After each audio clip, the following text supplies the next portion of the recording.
I always feel weird beginning my creative writing pieces with an introduction. I feel like I would be boring people by trying to talk too much instead of just getting to whatever it is I'm going to read. But I have had a few people tell me that they enjoy it when I give a little bit of the background to my pieces before I read them. So I will do that with this story because I like it and I like the story behind it. First of all, the reason I'm posting it right now is on one of my last videos, I got a comment from one of my subscribers, Darvidson from Australia. He's a good friend, who said he wanted me to do more prose. And he suggested a fairy tale. And in fact, I have had a story that fits that category that I've wanted to upload for a while. So I decided to sit down and actually take the time to record it. Now, this story was written after a trip to the lake with my family in this last summer. I call it a children's story, although it's not really something that your average child could read as far as comprehension. I use a lot of larger vocabulary in there, and there are a couple reasons for that. First of all, I think I hide a little bit behind the title children's story to give myself an excuse to write this because I wanted to write a story about mermaids.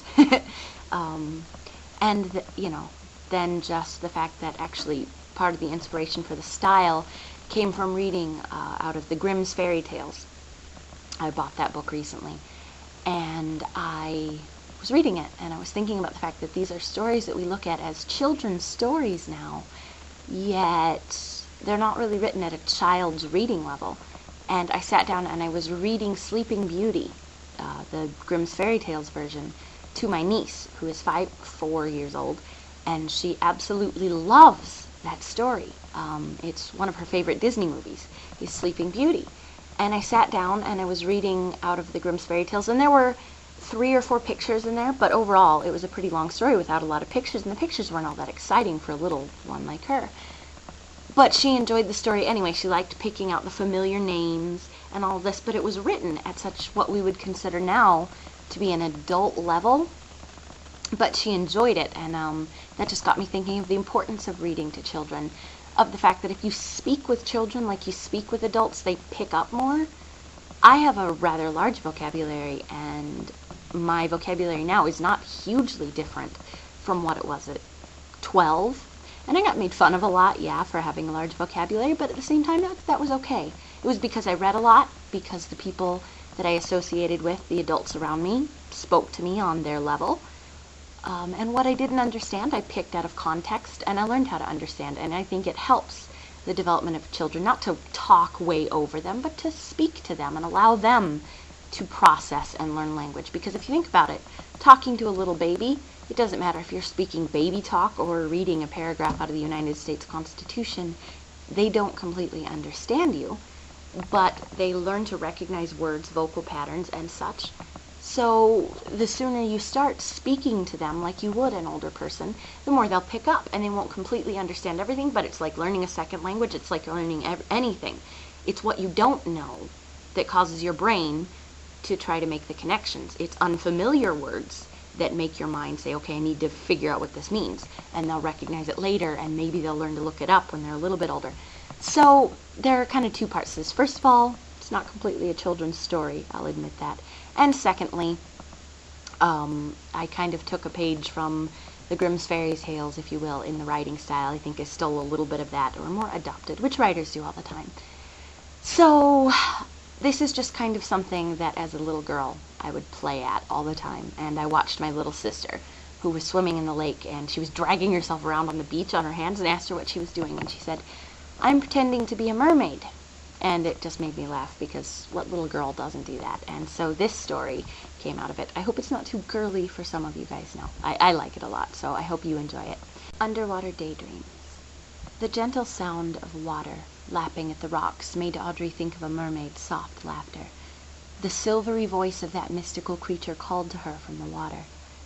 Closing her eyes, she rolled onto her back, letting the cool water rock her like a baby. She imagined herself one of those wondrous beings from her favorite stories, frolicking lazily in the lagoon. As she relaxed, the magic of the water began to transform her. Her legs, No longer two separate entities became a glistening tail with sparkling scales, the color of amethysts, complete with silky violet fins. Reaching up, she liberated her long chocolate curls from their restraining ribbons and let them stream behind her in the water. Thusly adapted to her watery environs and freed from human restraints, she was at liberty to glide through the depths, ruler of her domain. Audrey Wilkes was only 7 years old, but Audrey the mermaid was a woman. She was independent and free, heiress of all that she surveyed. She dove to the bottom of her crystal pool and counted the glistening stones that carpeted the bottom in brilliant hues of purple, blue, and yellow. An immense treasure of jewels for this princess of the seas. A small school of gaily colored fish flitted past at lightning speed. She smiled at them through squinted eyes and nodded regally. At these her personal servants, all decked out in their brilliant livery, and rushing to carry some message she had given. Her movements were graceful under the water, putting a family of dancing otters to shame. The effortless pirouettes and flips she used to cross her pool were so wonderful compared to the tripping around on land that she had been forced to endure. Her beauty as a mermaid surpassed anything she could have achieved as a human girl, even full-grown. On land she was a chubby-cheeked little girl who many often deigned to call a cherub and christen her cute. But under the sea, with her free-flowing hair and beautiful fins, she was a radiant beauty, shining brighter than the most glorious of stones on the ocean floor, and making even the angelfish seem drab in comparison. Audrey the mermaid had no need to break the surface for breath, but she regally thrust her head above the water, just to survey the scene. All was as she had left it, tranquil and bright. The sun sparkled on the water, getting close to touching its western horizon. Soon it would dip below the surface. The cove would be draped in darkness, and the only sound would be that of the waves tickling the pebbled beach. The half-human princess smiled knowingly. This dreary surface world might sleep in an hour when the fiery red sky faded to black, but she knew where the sun was going when it sank below the surface of the water. It would descend to the very depths of the sea, to the dark places people assumed never saw the light of day. Thousands of people would gather in the great city there for feasting and music. There would be games for the young, and dolphin races. A grand parade in her honor would usher her into the capital of the sea. She would laugh and dance with a handsome young prince, and... "Audrey!" came a voice from up the hill, out the window of the little house that faced the water. "Audrey, it's time to come in and get ready for bed. The sun is almost down." With the sound of this strident, utterly human voice, the spell was broken.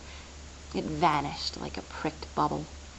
Young Audrey's legs began to ache from being held so tightly together, and her arms wearied of dragging her body through the water on their own. Her loose hair, that had floated in full curls under the water, hung heavy and dripping around her shoulders. "Audrey Elizabeth Wilkes, you get inside right now." Her skin pebbling in the evening breeze, Audrey sighed heavily at the return of normalcy and pulled herself from the water. She trudged halfway up the sandy path to her home and turned around to gaze at the blazing sunset so far out at sea. Slowly, a deep but satisfied smile crept across the child's face, and she rushed home to her waiting bed, eager to greet her kingdom. Later that night, as the moon shone softly through her open window and the salty sea breeze stirred her lacy white curtains, an exhausted Audrey slept soundly. Her body rested tranquilly, worn out from its evening swim. But within her dreams, a beautiful mermaid princess danced in her undersea city lit brilliantly by the sunken sun with a handsome mermaid prince.